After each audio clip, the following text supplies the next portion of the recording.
podcast listeners, if you hear my voice right now, I need you to do something for me. I want you to take out your phone or on your computer, go to Apple Podcasts, search for Ask Your Oldhead Podcast. You'll see my logo, my little picture, my little image there. Find the show. Please rate and write a review. It's a small thing, but it helps others find this work and find what I'm doing here. And it really, really matters, as small as that may seem. So if you could please do that before we get into the show, I very much appreciate it. Thank you for listening. Let's get into it. Peace. Peace. We are here again to record and what's the sign, Simon Justin? Oh man, I'm good, Justice. Everything. You know what I mean? What a world we live in, man. But I wanted to take some time tonight and just really ask you a question, just because I think a lot of people have seen the news and seen what's been going on in Portland in regard to downtown Portland. In regard to some things that you have kind of astutely remarked in those 3 blocks, right? And sometimes we'll frame what's happening in 3 blocks of a place like it's happening everywhere in that city. So I think people have seen that, and obviously that's some stuff that we need to look at. But also just want to ask you, given that and maybe broader context, like how you doing and what's going on, and how was your week? Well, God, I'm gonna say this has been the roughest week of my work and time here in Portland, particularly in the professional and community work that I do. Out of respect that the dynamics of what's happening, are close and personal to people that I am connected with and care about deeply, and I don't want to make their family story about me. I'm not going to be real specific about that, but I will broadly under the reality of interpersonal community violence.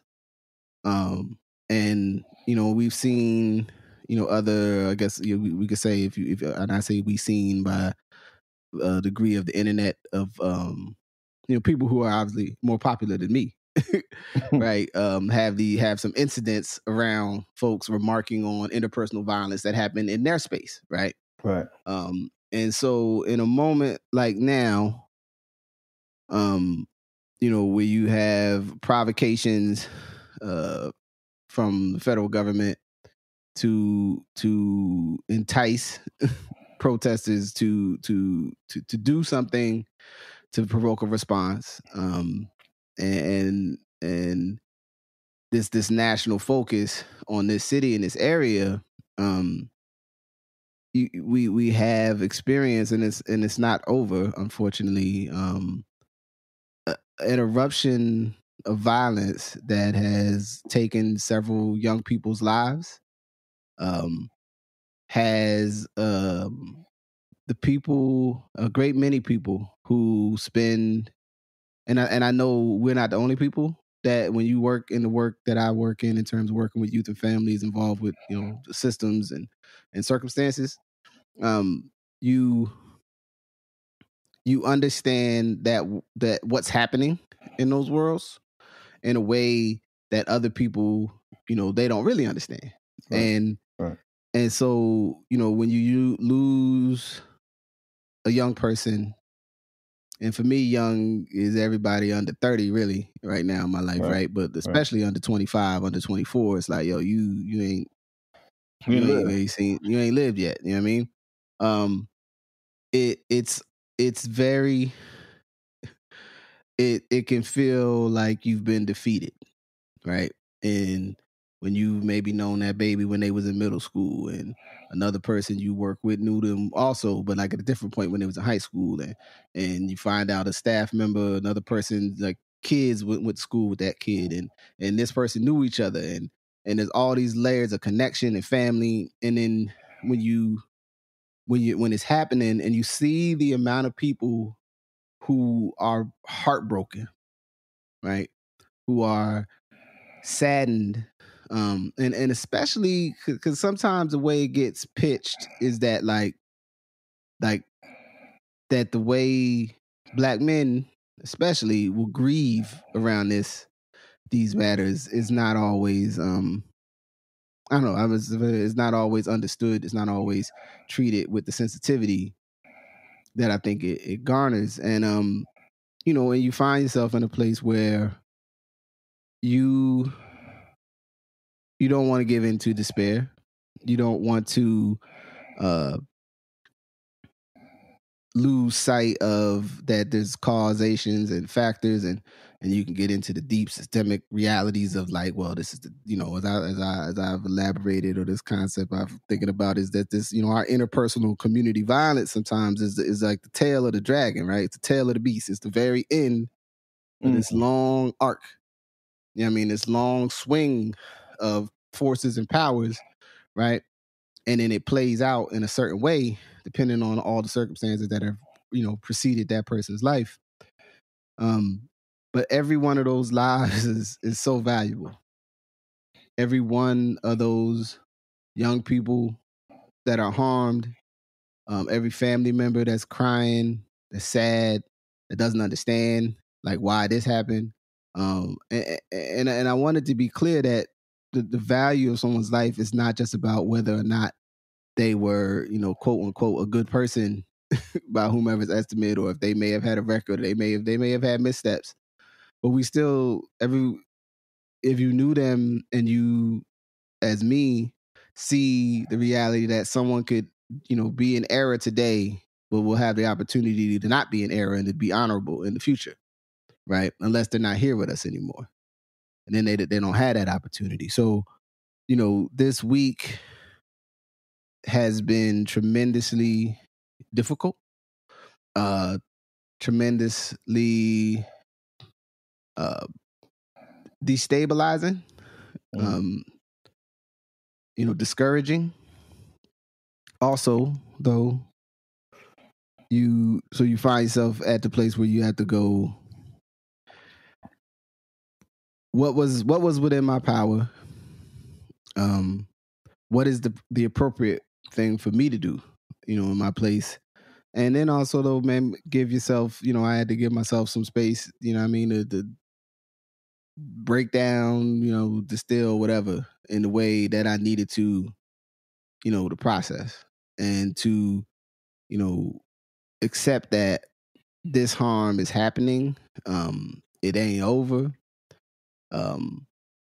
Also wondering, you know, will someone else try to turn this great tragedy in the community and amongst people personally that I love, and broadly in the context that the way the tragedies that happen in some other cities, such as Chicago, are turned into this chip of conversation for some people politically with such callousness, right? It is a cold and callous thing, the way we talk about and others talk about the pain and heartache that happens in our community. And it infuriates me. You know, just being furious, though, is not necessarily a tool that I can always use to get things done, right? So I can dip into my cerebral bag to like, all right, we're gonna, you know, we got to think about it this way and that way. But there's times when you got to just experience and be acknowledged that you are grieving, you are hurt, you want to express the appropriate level, as you understand it, of space to mourn what has happened, you know, to a young person that may not have known how much you cared about what happens to them. And so I found myself in that place this week. And, you know, we've had some coming togethers. We've had some gatherings of men and women and others. We've had some fiery, intense conversations. And, you know, I just want to leave space for, like, I know it's a thing people like to say, But when we start talking about the violence and understand the violence is a contagion, right? Once something is unleashed, right, it gives space and it gives others, it removes some pause from them if their situation, their circumstance, their anger, their response to harm and past issues, or their understanding of how they can resolve a conflict. This now seems like an option. I just don't want it ever to be questioned that in every city, every borough, every county, every small town where these matters arise, there's people impacted.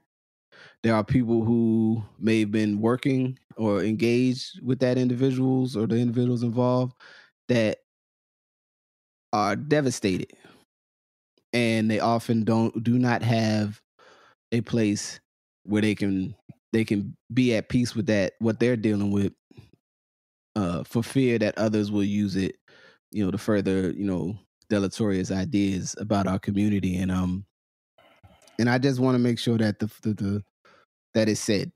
People care what happens to our young people. People care what happens to our old people. People care, right?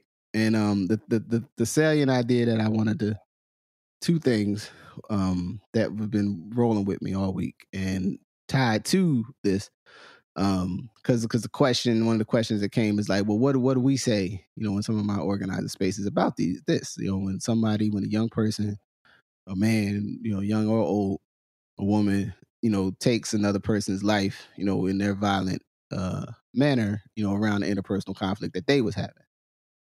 What do we say? And, we got into a real challenging conversation. And my thought that I landed on, and this goes, to make a connection between, how we live, right? And a lot of what this podcast is about is, when I say you're my good brother, one of the embedded concepts there is accountability. And sometimes accountability comes up a lot in our world outside of stuff. People are, who's accountable? How do we know someone's going to be accountable?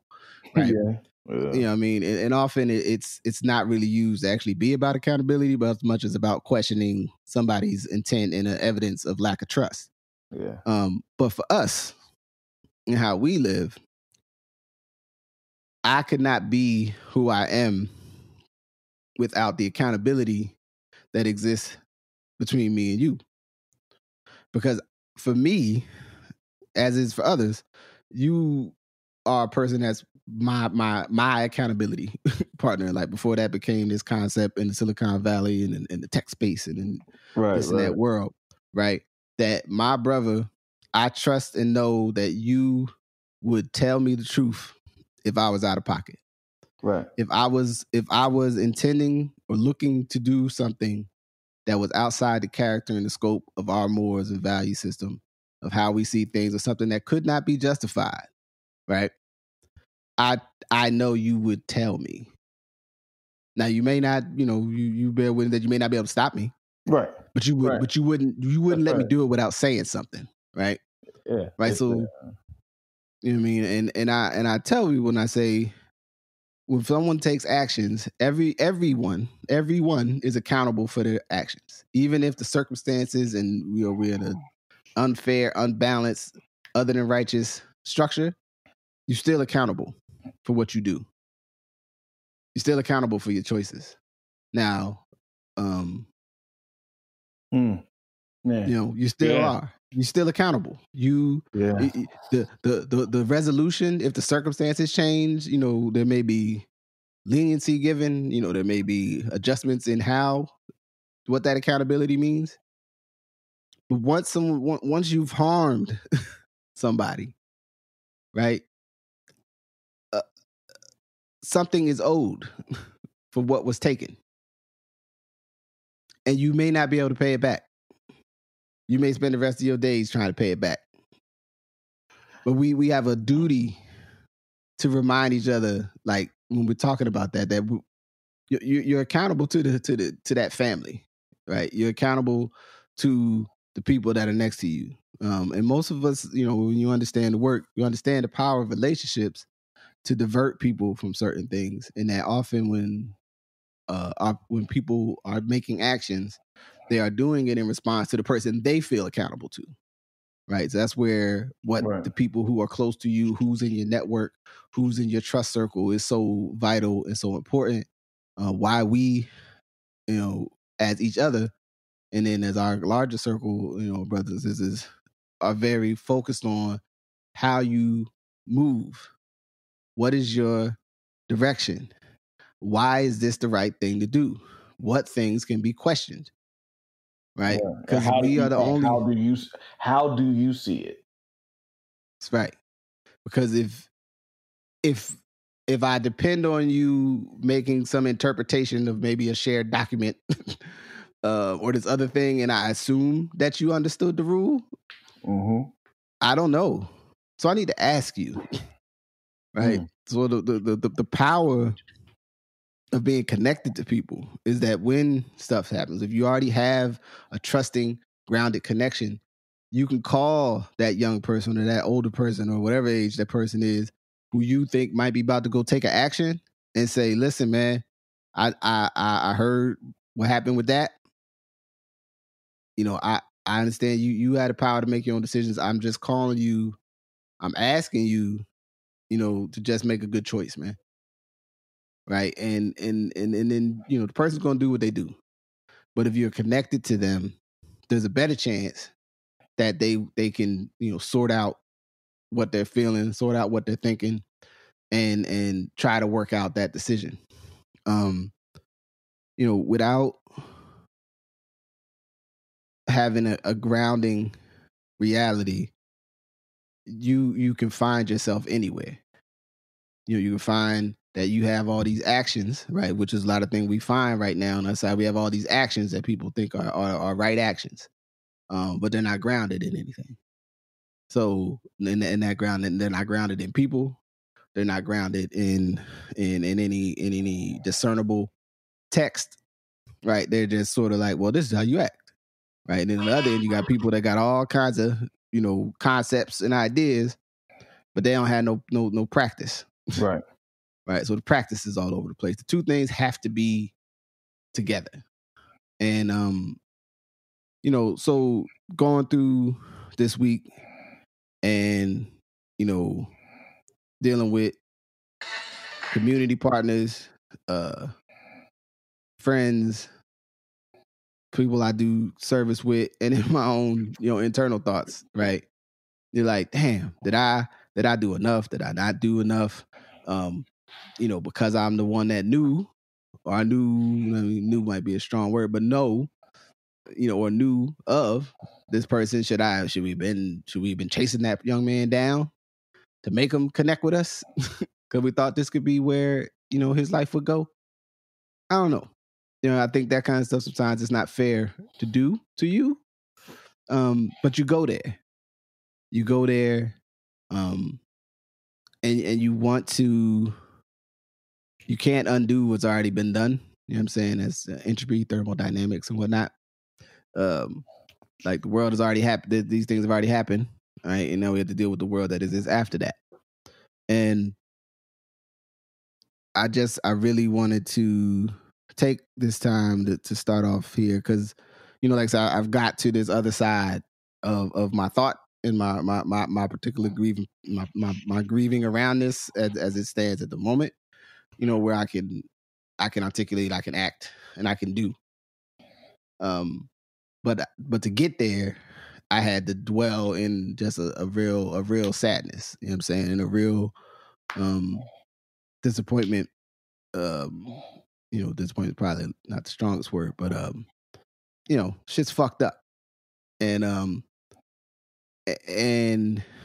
I want people, I want folks to listen to what we dialogue about, to understand that for me, the ultimate thing with changing the dynamics of our society is to the largest extent available and possible, changing the core concepts that the people in the society advocate. Right. and getting as many of them aligned in a place where the larger outcome will be more righteousness and less of the other.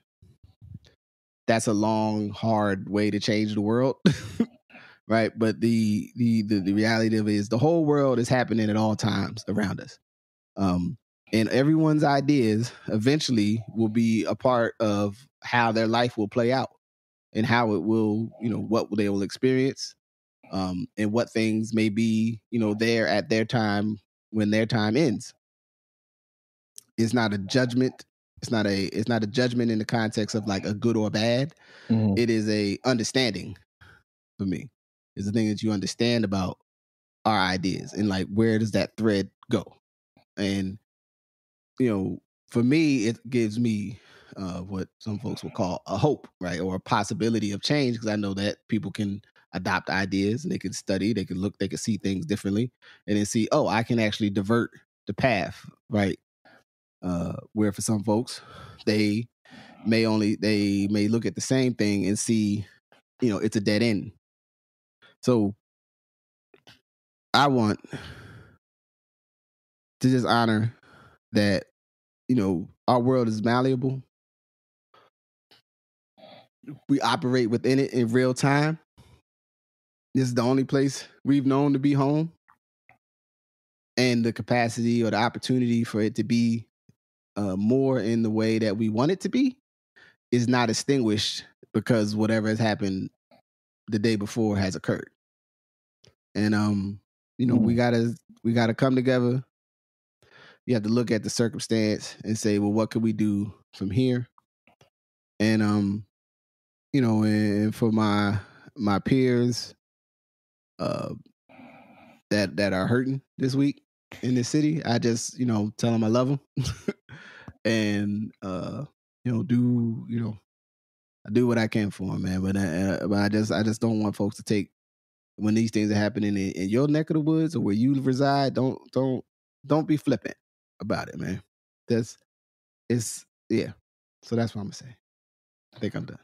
No, I mean, thank you. I mean, and I say that as you as my brother, thank you for always, I think, illuminating a higher standard of thinking about people, places, and things. One of the challenges I just thought about, well, the challenge I thought about a couple years ago, but just came back.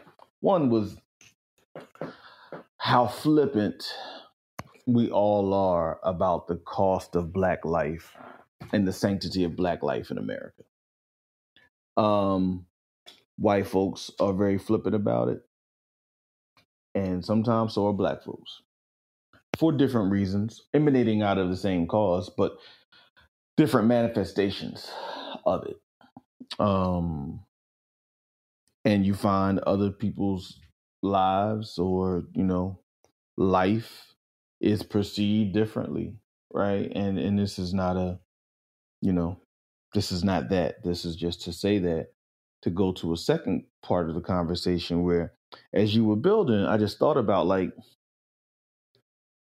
we treat the streets like America has created the westward expansion of white people into native territories and the slaughter of indigenous people. We treat it like a story that has no impact. So you'd be like, sometime, and I do this, I mean, so I'm guilty of it. I'm just processing and being honest.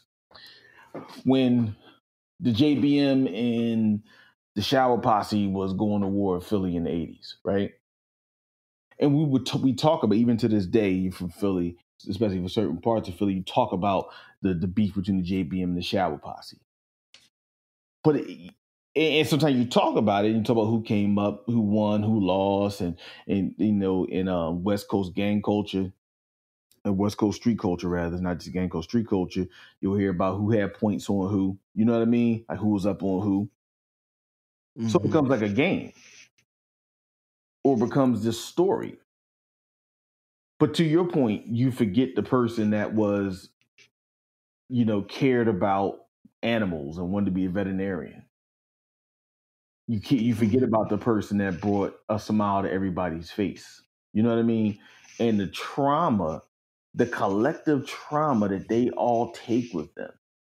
And then a lot of us just create that into a story or into like a mythos, right? And the mythos can obscure the reality of it. Because some things you're talking about, somebody will have a shirt, they will have their face on a shirt. Their name will become part of some sort of street language or used as an example of someone else's loyalty to something. You see what I'm saying? Mm-hmm. Mm-hmm. So a mythos gets immediately created. Like think about like Nipsey, right? We went so fast at creating mythos that we didn't really sit with the trauma. Mm-mm. We didn't really sit with, damn, homie, like, that's how it went. And so people created fiction versus the very real reason that he was killed. Right? We would create that the government had a beef with a guy he was doing a movie about, right? Or that he was about to do something so big, you know what I'm saying? Like, versus he got killed by a sucker that was actually supposed to be in his thing because of his interpretation of that street rule. And that's what it is. And sometimes it's just that simple. And it's not right. I'm not saying that at all. I'm saying it's just that simple. But instead of sitting with the simplicity and then dealing with the trauma, we go right to the mythos. Mm. And so somebody gets their name on a shirt, the hood rides for them. It's going to be a function. You see what I'm saying? Yeah. And people will console the parents and the mother and the father and the children for a couple weeks, right? Because it happens for a couple weeks, except I would say where you're at and maybe some other place. There's no long-term like trauma kind of, space. You know what I mean? There's no long-term trauma space. And then it becomes just so normalized in our community, which goes back to my point about the casual indifference of the life. Right? Yeah.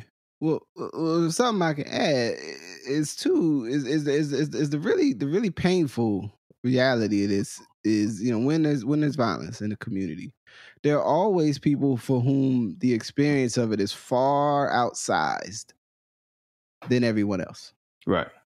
Right. And and similar to, when people are like, well, why aren't people protesting this thing or that thing, or why aren't more black people at this protest about Black Lives Matter or downtown? The question you're asking is framing the issue the wrong way. Right? You know what I mean? When a young person, some young people, or old people, however old the people is, I keep wanting to preface that because I think we tend to care more about when young people do it. But I'm just as grieved when 2 40-year-old dudes, end up taking each other out. Because it ain't, you know what I mean? But anyway. Well, you got to work with me through that because I ain't yet.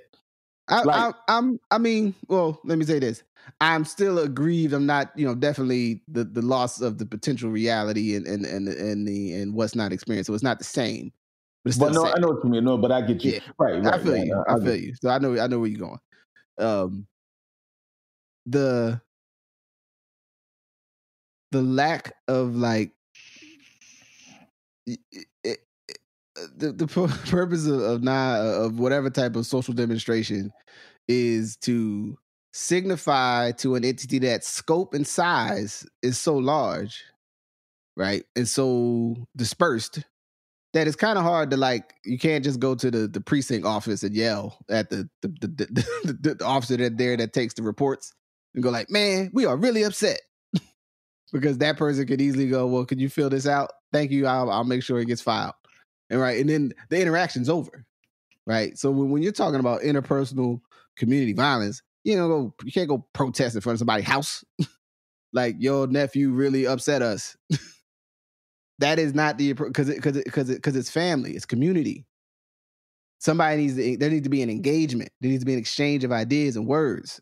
It needs to be meaningful. The people that show up if you actually want something to change, there has to be an exchange of trust, and then an agreements have to be made. Like, it is not the same thing. right? And when we talk about it like it's the same thing,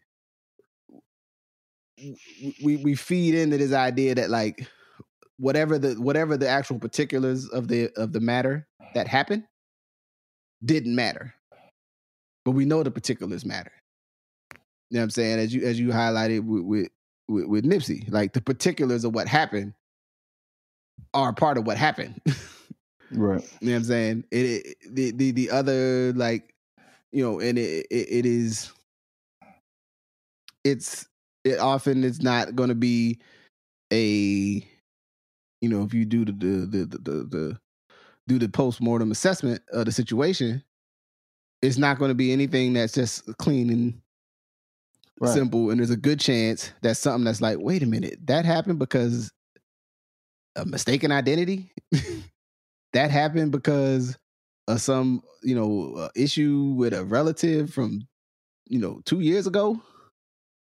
You know what I'm saying? That happened because of a misunderstood, like some misunderstood interaction, leaving a bar or something. And it'd be like, yeah, all that happened really off something that wasn't the, you know, maybe this grandiose, you know, exchange of disrespect, or so to speak. And then it's like I said, there are folks who hold a lot more of the pain than others, and it's hard to get away from that. And I think that gets lost in it. And we definitely, you know, there's a curiosity to understanding what occurred with different things within the dynamics of what we call the streets. But also it becomes a full ahistorical thing because, you know, there's many of these institutions now, as we understand them, you know, some of them are not 10 years old. Some of them are only 30 years old. Some of them, I mean, if you aggregate them, right, you could say it's 60 or 70 years old. But some of them, you know, they're permutations of a human thing, but they're not actually as, like,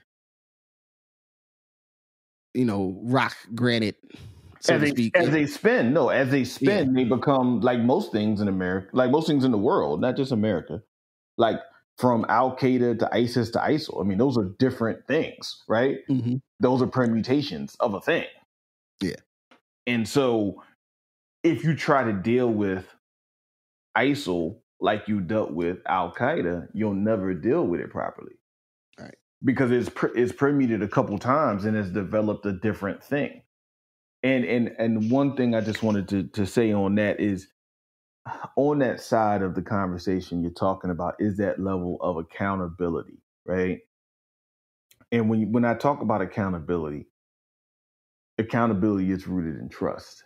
And I don't know, I'm going to state this because I'm realizing it as we're building, where so much of the trust was lost, specifically with Black men, with being able to be truly people that could come and resolve challenges. And it happens everywhere in the world. And sometimes it's more about what you didn't hear than what you did hear. So I acknowledge that. There's so much that's stopped by people because they were trusted. But I'm saying in a broader sense of accountability, of someone thinking, hey, what's my accountability to this community in this next action? And what does it look like when someone, for a variety of reasons, is feeling like their accountability to their perspective on the matter is more important than everyone else and the impact on everyone else, right? Mm-hmm. And that's this, and this is, I'm just as not saying this, I'm saying it. To me, that's the same behavior that makes someone mess with Wall Street, right? That's the same insider trading, right? Because no matter what, if you think that Wall Street is fair, like, and that's in air quotes, right?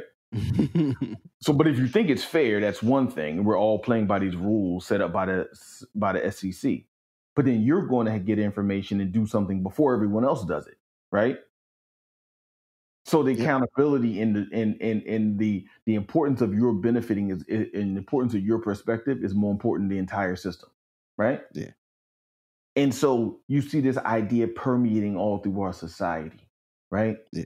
But when it comes and it happens in our communities, it's seen as such a dysfunction, and we don't point to the other permutations of the similar idea that just exist in places where people don't get killed, but they get fleeced because there's a lack of accountability, right? And the lack of accountability creates lack of trust in the system. And then just like in our ecosystems, the lack of trust in the system creates despair. The lack of trust and the ability to see a new day creates despair. Mm-hmm. Right. And then what happens next? A disconnection from the systems, right? And a disconnection from the idea of even thinking that something can be solved. And you can see that in the schools, you can see that in voting, you can see that in interpersonal, in proximity violence. You can see that where over time the fabric of accountability and the fabric of trust has become around despair and cynicism. And so then gives birth to, well, why don't we go out there and do fight for this, like fight for that, you know? Mm-hmm. And it's broken down, it's broken into a cynicism of, well, because I don't trust the system, right? I don't have any trust in the accountability of the entire ecosystem. You know what I mean? But yeah. Mm. Well said, God. So, I think that opens us to, I think the other piece we wanted to touch base on, because it's something that, John Lewis passed, and his funeral was on Thursday. Yep. And CT Vivian passed this week, right? Like last Thursday or something. Yeah. If John Lewis returned like last Friday, CT Vivian returned like last Wednesday. Right. Now, because I think that some people, like everyone now knows John Lewis, so he's found his space in the popular understanding of people, and I think listening to Bomani Jones' podcast, I'm not sure if it might have been from right when John Lewis passed, maybe a week or two ago, and he kind of lists like the 6 kind of individuals who, when you think about the civil rights movement, or 6 men at least, that kind of that crew. CT Vivian is one of those individuals, but I would think for some people, as people don't really know stuff, they think they know stuff. Which is one of our challenges with change. Can you give a little? Yeah, so I think to your point, I think again, you said it very clearly. People don't know stuff. Our awareness of our current history and the current things that brought what we know to exist is woefully inadequate. Mm-hmm. Just across the board. For Black folks, it is woefully inadequate that we don't know who CT Vivian is. It's woefully equivalent we don't know who James Orange is. Like, it's woefully equivalent that the idea of that you think that the only person who worked in Atlanta to cause what we see now is Reverend Dr. Martin Luther King Jr. Yeah. Like, and then because we deal with so much of this sexism and stuff like that, then it's like, oh no, but you can't forget Fannie Lou Hamer, right? Elevate. Like, so y'all telling me it's 3 people here, right? Like, we're obscuring a system, right? We're obscuring a well-oiled system that was developed over 20 or 30 years with specific goals and aspirations to be able to fight the structured racism and the brutality of their day. Mm-hmm. And the idea that we just make this into 3 people is part of the problem of why I'll argue we can't, or I should say not like that, why people have challenges thinking about a scalable solution to the challenge we find ourselves in today. Mm-hmm. Because we're looking for a meeting to happen and someone to move it to go talk to somebody else. We're not prepared to sit for the next 5 years and figure this out and try to do stuff in the 5 years, but acknowledge that it might take 10 years to figure this issue out. Right. And we're sitting here for 10 years. Yeah. Cause the thing, so I found myself in two things, and I'm going to do some more work between now and when we release this. Cause something that came to me, was like how little of what these people, like what their actual thoughts were, right? We don't know. Most of us either haven't read their books or listened to their speeches or read their speeches or put any effort into finding them.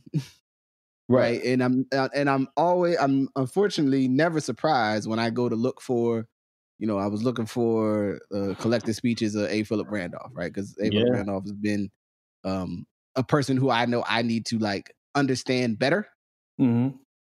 And and you will find this when you go look for any historically put together books about Black people, Black figures, whatever.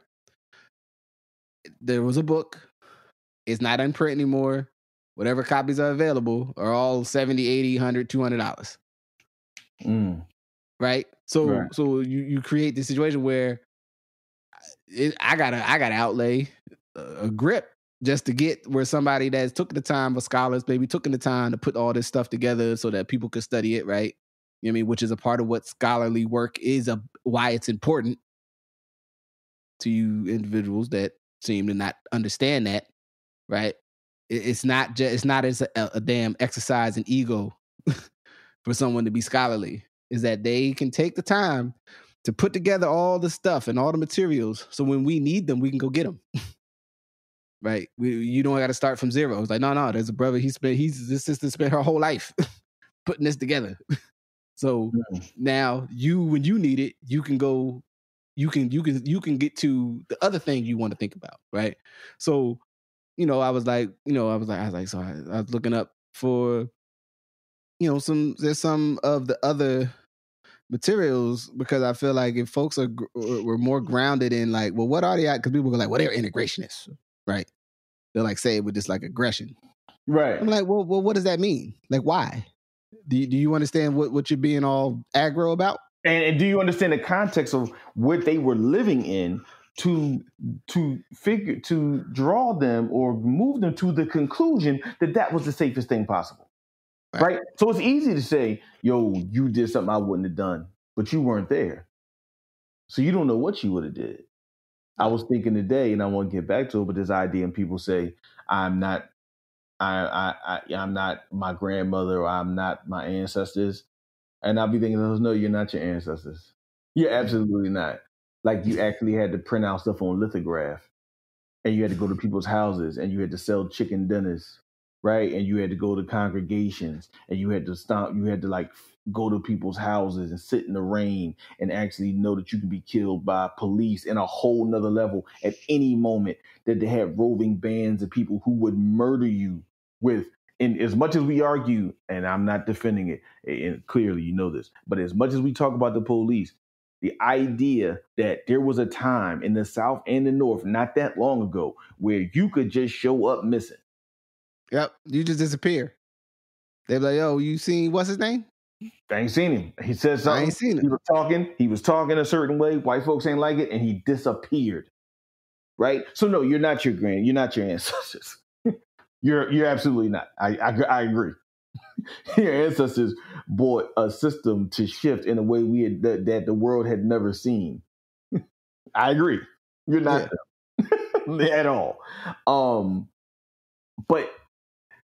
one of the things about, to your point about acknowledging who these people are in the context, is the story actually of John Lewis and his relationship to A. Philip Randolph. Mm-hmm. So his speech in 1963, they spoke at the March on Washington. He gets in front and he's ready to go. The original speech is much more fiery that he did, because people forget that he was, part of SNCC. And so the original speech is he's ready to go. And A. Philip Randolph said, man, I've been fighting for this for 25 years. You can't get up there and say that, right? And so the first thing we do is, oh man, that old boot-looking sucker, right?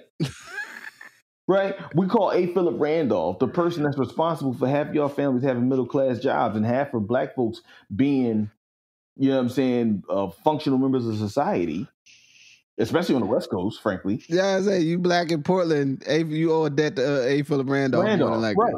You black in Oakland, you black in San Francisco, you Straight black up. in LA, you black in Phoenix, right?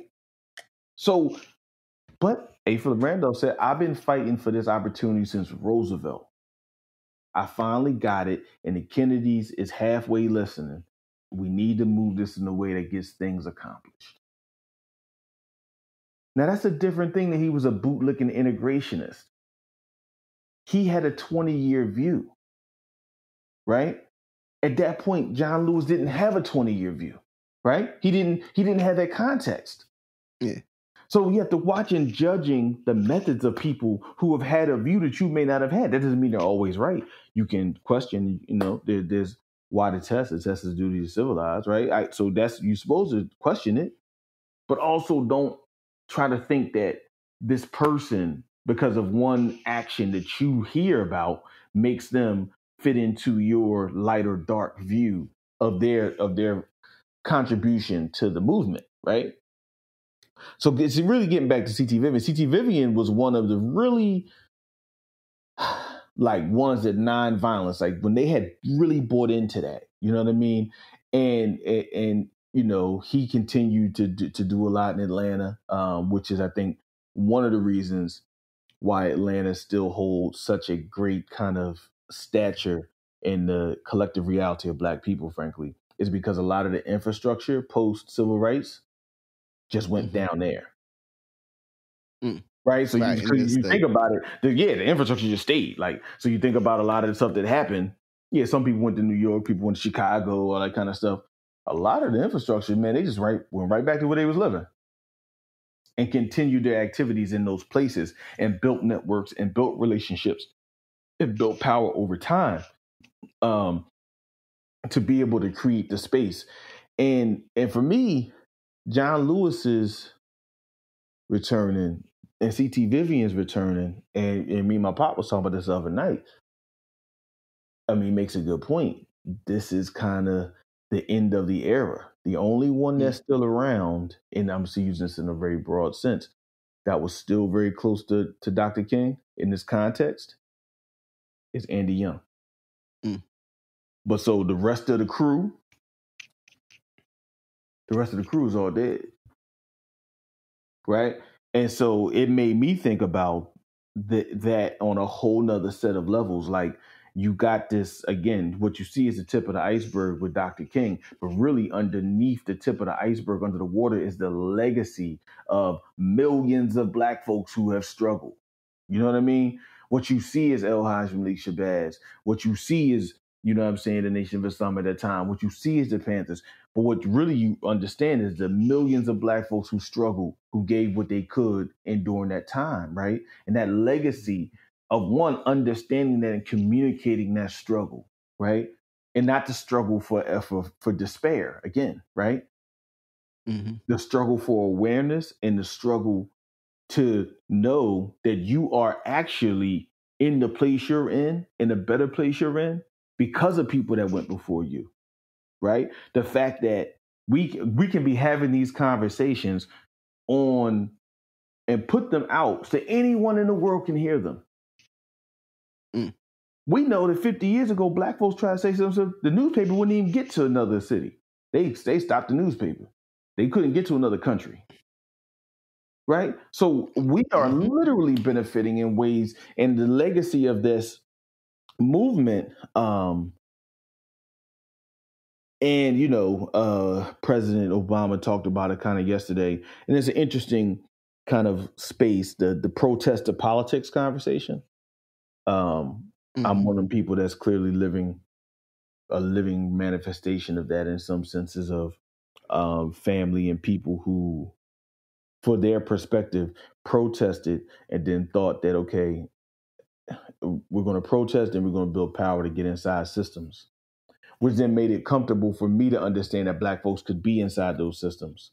So then 30, 40 years later, you could be inside the system and try to act in a way that makes sense to benefit people, still having the mentality of acknowledging that that was a means to an end. It wasn't the end, right? The presence in government, the presence of an activist is not the means to an end. Mm-hmm. The presence of money is not a means to an end. And I think some of us get caught up in, because we don't have an ecosystem of having this conversation, and, you know, props to y'all out in Portland, I think, for having a more kind of coordinated strategy to whatever degree that, you know, is happening. We see our activity as the means to as the end, not the means. Mm-hmm.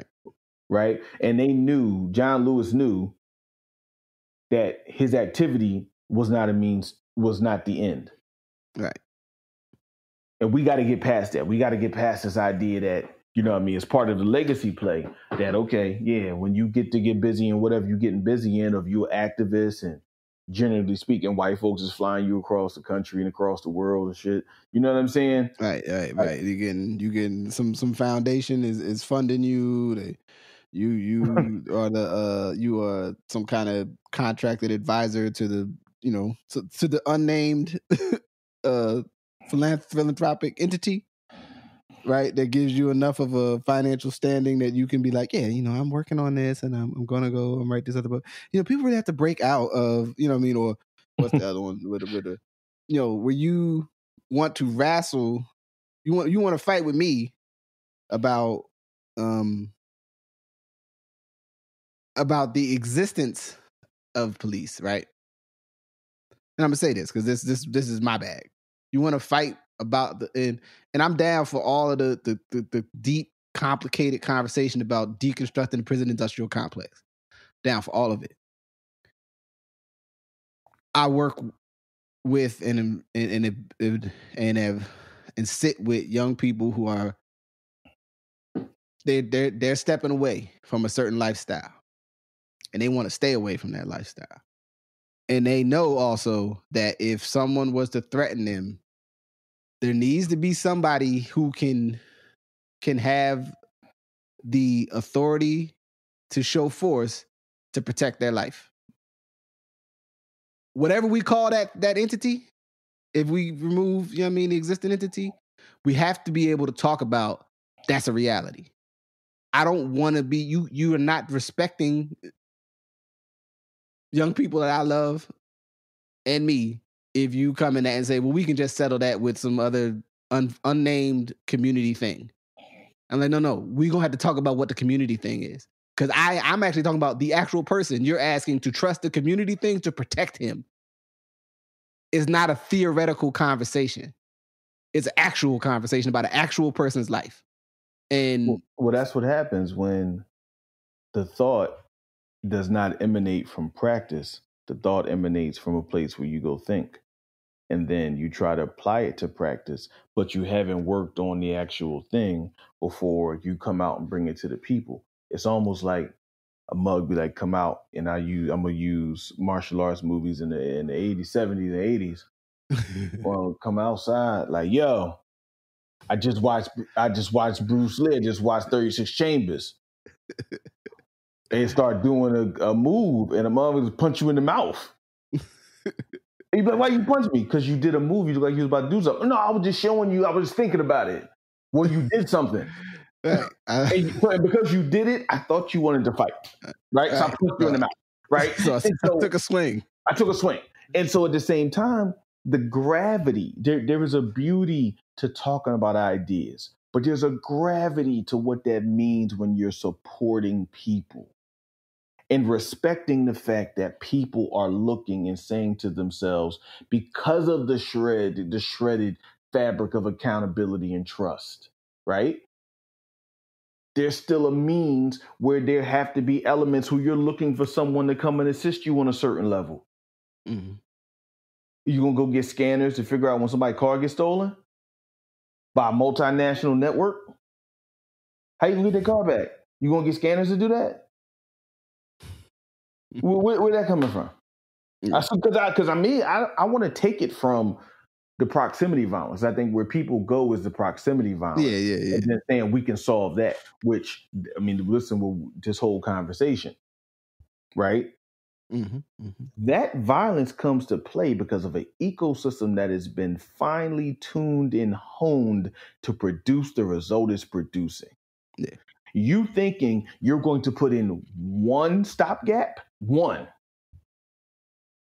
stop that from happening is foolish. You got to put in a set of things, right, to match the scale, or at least on a smaller level in a micro space, to match the scale of the challenge you find yourself in. Yeah. And so, okay, so let's take out proximity violence and interpersonal violence. Yeah. How you gonna get my car back when they take it? Right? Like, you know what I mean? Let's say, I just want to know I'm gonna get it back or get a replacement. Like, you know what I mean? Because I ain't, it's whatever. It's a car. Right. They can make another one, but I do need it to go to work. And I need you to tell me how we're going to work about it. And I don't need to hear you telling me about these other people. I need you to tell me about what I'm asking you about, right? Yeah. I will stop with this one. That is an organizing conversation, right? Because we have a lot of people who are making statements, but not a lot of people who are organizing to bring the people to the space that they're in. Yeah. And again, if you look at SNCC, SCLC, you look at these groups, you see a really thoughtful and strategic vision on how they were organizing Black and white people towards a common goal. Not just what they were against, but what they were for. You can only keep people talking about what they don't like for so long. Yeah. The human mind is only fostered for that for so long, right? Eventually, they're going to start talking. You're going to have to start saying what they like. I actually, this is a far out idea. I acknowledge that, but I'm going to say I think even part of the street organization play started to be like, okay, y'all keep telling us who we don't like, but what are we here to do? And then once people figured out they could do what they wanted to do with other people who even wore different colors, then the problem wasn't as bad. Because then it's like, okay, well, I can get money with him. Right. And this other person, so I can get money with the guy who you told me I was anti. So yeah, I'm down and being anti, but what am I going to be for? Yeah. So now you got all these places across the world, country, where it's like these hybrid organizations and permutations, because they hang out with the guys that 30 years ago you said they should hate. Yeah. Well, the rules, the economics of it, so to speak. You know what I mean? When we think about how people, get the money or do whatever they're doing, like the thing that actually brings back rewards for participating in the behavior. Yeah. Eventually always adjusts the rules. You know what I'm saying? Because, they go, well, I mean, like I said, it is why there's a progression often from, protests into politics, because there's a logical thing. You have an entity, you have people who are aligned and organized, who know how to get an idea out, right? So then you go, well, what are we going to do with that? Well, the great thing to do with that is because, politics is an articulation of people's will. Like, it's not I know some people like to talk about the concept of politics as if there's this world without it. As if there's this other universe where, like, over there, they're not running by politics. They're just running by other stuff. And I'll be like, well, what's the other stuff? There is no other stuff, right? Like, it ain't. We didn't just come up with politics in the 80s. Like humans, the dynamics of how humans make decisions, right, for their competing needs and ideas and collective wherewithal, what have you. We call it by some other name, but there's always been that, because we have to do that. That's part of how we operate. So this idea that, which I always I look to, that you're probably making a transaction for people's attention or money when you start trying to frame this world, where there's the government and then there's this other world where there's this somehow organized society of the people that doesn't involve any shared documented rules or nothing. It's like, I mean, that can exist, but even that is, There's going to be something that, administered that holds the idea, holds the sense of what is and what isn't, and now that might move around and it might be named something different. But this is what we do. It's a repeating human thing. Right now, it may be linked in with cultural concepts or religion, as it were, or as it may be explained. That might not be the best word for it. But and I want to, before I get too deep in the atmosphere, I want to come back when I think of someone like John Lewis, and CT Vivian, is that, and why, when you don't understand what they're doing, you could be, dismissive almost, depending on your politics, right? If you feel they're not, whatever side enough, for those maybe like, if you didn't feel they weren't going hard enough for certain, more left concepts, or you felt they were way too crazy or too far to the left, with you more conservative. The person that commits to a life of that is like, yeah, these activities are to get to a certain set of ends, but those ends are not static. Right. They have to be preserved. They have to be fought for. You have to keep sticking to it. And then I have to watch you. I have to sit here while these other people try to dismantle every advance that we make. So we can't even get to the next thing because these people are trying to tear apart the thing that we agreed to, So like, you can externally, and this is not to say that the man never made no political missteps. I mean, that if there were other matters and people whose careers got sidelined or people didn't get a shot and these other things within whatever their different networks of organizer were, it's not saying that. It's saying that I understand people who are like, yo, I'm locked in on, there being this exchange between the practice of my ideas and actual outcomes. And just the articulation of my ideas is not sufficient. There has to be outcomes. It's like this, man. It's like when they asked the dude, said, "Why'd you rob the bank?" He said, "That's where the money was." You know what I mean? Like, why'd you go in there? Because that's where I want to use the impact to help the people I care about. Now, you can debate how well you do that, how long you do that, the larger purpose. There's all rational conversations about the extent and limits of the power. But again, when you're dedicated to the end versus the means to the end, the means is just the developing manifestation of the vehicle that you use to be effective at that time. Mm-hmm. And it's not an end game, right? And so I think the history of Martin Luther King, the history of C.T. Vivian, the history of Reverend Orange, the history of John Lewis, the history of Kwame Ture, right? The history of Fannie Lou Hamer, because I think it's important for people to remember how she got so disenchanted with politics. She went into agriculture and had a pig co-op for Black women in the South. Why? Because she was dedicated to the end.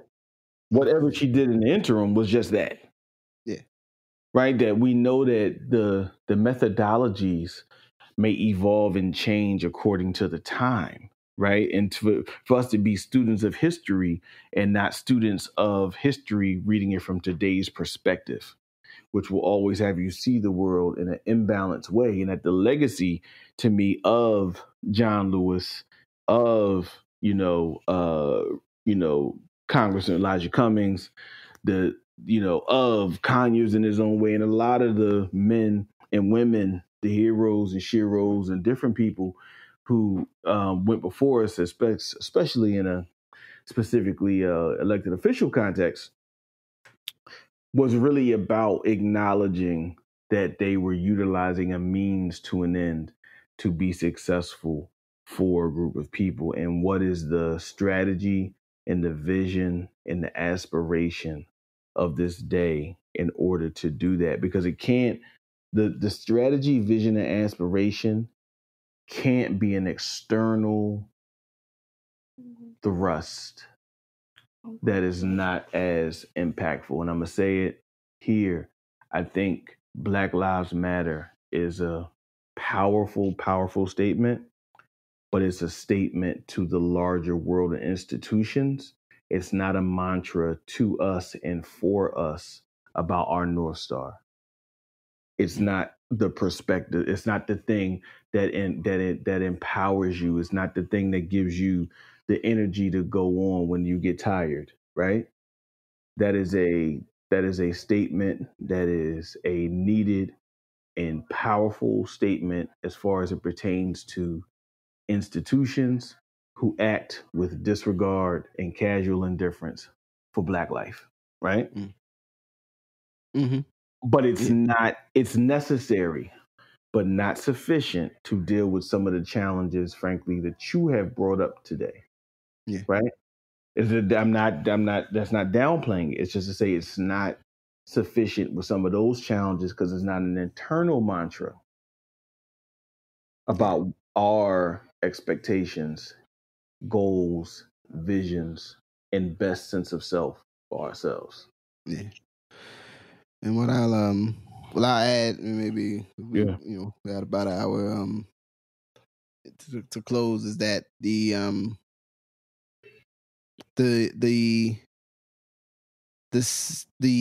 space created, right, by the concept and diving into that, and especially acknowledging that its intent was an external statement, right, to the external world, about Black people.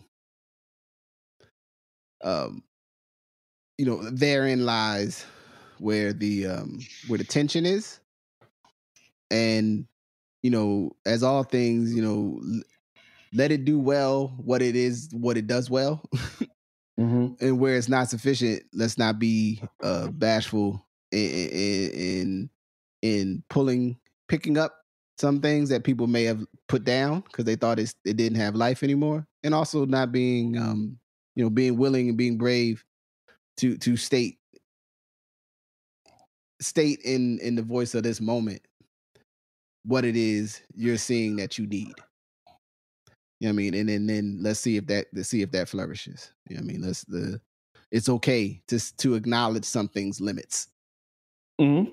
And I think sometimes we will shy away from a program to a service to a organizing reality. We will be like, oh, if we acknowledge its limits, we're weakening it. No. Actually, if you acknowledge its limits, you're making it strong because it can focus on what it's supposed to do. And that which it is not supposed to do, it should say, no. That's not our ball to handle, man. That ball belongs with them, or belongs with these ones. And we're going to get out the way. And if you come to us to ask us about it, we're going to say, no, you're not supposed to talk to me. You're supposed to talk to them too. They the ones that got that. So don't, and I think I think that's where, the power, within that lies. So, whew. Man, so thank you. God, I appreciate you. I needed that tonight. Yeah, man, as always, thank you. And thank you for this dialogue. And thank you for the work that you do. Often you're never paid enough to do the work for human capital and human development and human excellence. There's not a dollar amount you can put on it. And, it never is a 9 to 5. It always involves more. So thank you for being willing to put that work in, for the sense of community and for the sense of the greater good. Indeed. So with that, I'm going to say peace. Peace. Thank you for listening to Good Brothers. Thank you to my brother, I Majestic.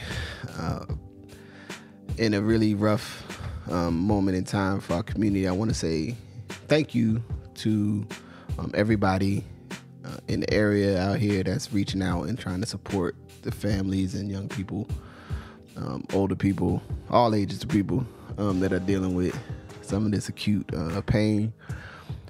Want to send a special dedication to a couple of my peers who are engaged with. I'm not going to share their names here just out of respect for their privacy, but I want them to know that, care about them and love them.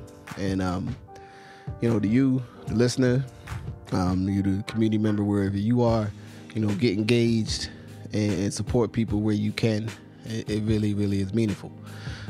Good Brothers is a podcast, part of the Ask Your Oldhead network or family of podcasts. And, we do this, for the love and for the ability to share our thoughts and make space for our ideas to flourish and add on. So, please listen, subscribe, share, pass it on to a friend.